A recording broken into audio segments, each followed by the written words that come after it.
Hand it up. Take it down. Put it on.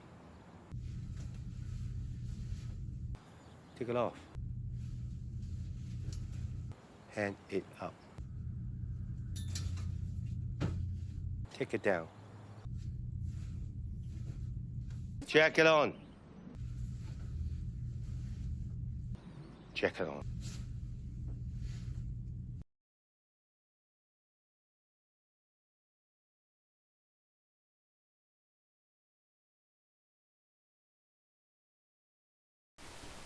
Okay, so let's learn how to do a backside 180 from the legendary Jackie Chan.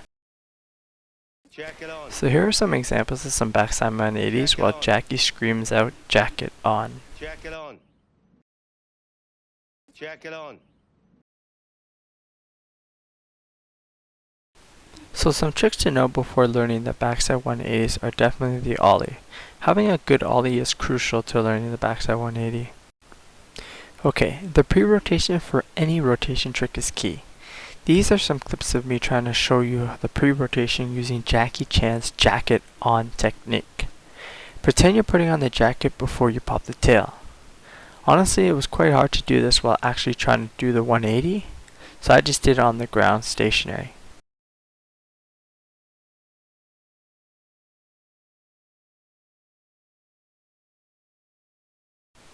So where should I put my feet? Well, my foot position doesn't change between the ollie, the frontside 180, or the backside 180. My front foot is just below the front bolts and still flush with the side of the board, whereas my back foot is in the middle of the tail. For the initial weight distribution before popping the tail, I like to have about 60% of my weight on my front leg and 40% on my back leg. Then when I pop, I transfer my weight backwards a bit so my body is over the back trucks. Gotta pop and drag in order to get lift. So exactly like the ollie, pop the back tail off the ground and side your front foot to the tip of the nose. This will help level your board out when you rotate. Next is shoulder rotation. Once you're rotating around, keep swinging your shoulders around in the backside direction like you're putting on that jacket. Force your chest to do a complete 180 turn. Okay, so where should I jump? A lot of beginners are confused where they should jump. Up, forwards, back, in front. I suggest jumping slightly in front as the momentum of the board will carry you forward a bit. Timing is everything. Wind up those shoulders, pop the tail, drag the front foot up, throw those shoulders around, and land and roll away clean. Let's talk about some common mistakes that can happen. The first common mistake is that the board doesn't rotate. I had this problem when I first tried backside 180s. It was annoying, believe me. I spent months trying to just rotate my board, but it just wasn't rotating and I was getting so frustrated. I know you don't want to hear this, but you gotta go back to learning your ollies. If you can't ollie well, you're gonna struggle to ollie and rotate at the same time. So mistake number 2 is that your board flies away from you. So you're starting to get some rotation now, but the board just keeps flying away from you before you land. So when you pop that tail and drag your front foot up to the tip of the nose, I want you to really try and push your front foot up and forward.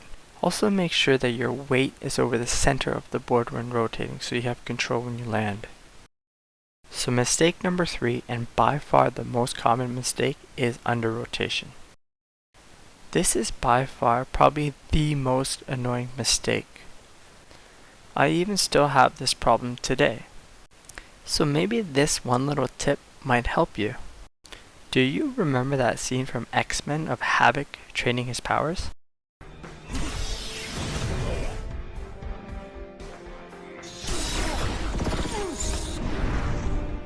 Honestly, when I do a backside 180, I imagine I could shoot a huge beam of energy out of my chest and hit the villain behind me. I know it's weird, but it works. Progression. Slow and steady wins the race. Start slow. Begin with just doing normal ollies till you're comfortable. Once you're comfortable with that, then move on to 30-degree rotation. The key here is to build confidence. Start doing 90 degrees till you get them on lock. Then go to 120 degrees. And then finally 180 degrees. Now you're ready to start doing them rolling. Honestly, doing them rolling is easier because the momentum helps you rotate quicker, but sometimes doing tricks rolling is fearful for people, which I can understand. Go at your own pace. So my personal struggles with the backside 180. People said the backside 180s are way easier than frontside 180s. I found this completely false. I struggled with backsides for so long. These are actual clips of me doing a backside 180 about a year ago. They were horrendous. So I just couldn't do them. So I actually just stopped learning backside 180s for a few months and I started to learn other tricks. I learned how to do the frontside 180s, the shove-its, the pop shove-its, and I was even able to manage ollieing down my first 4 stairs. So the moral of my story is that if you take a break from learning backside 180s or any trick in that matter, it doesn't mean that you're a failure. The journey and the process is different from everyone, so just enjoy the beauty of skating. Thanks for watching my video. I hope you enjoyed it. Like always, never give up. Great things happen to those that persevere. sOoOob. Or don't.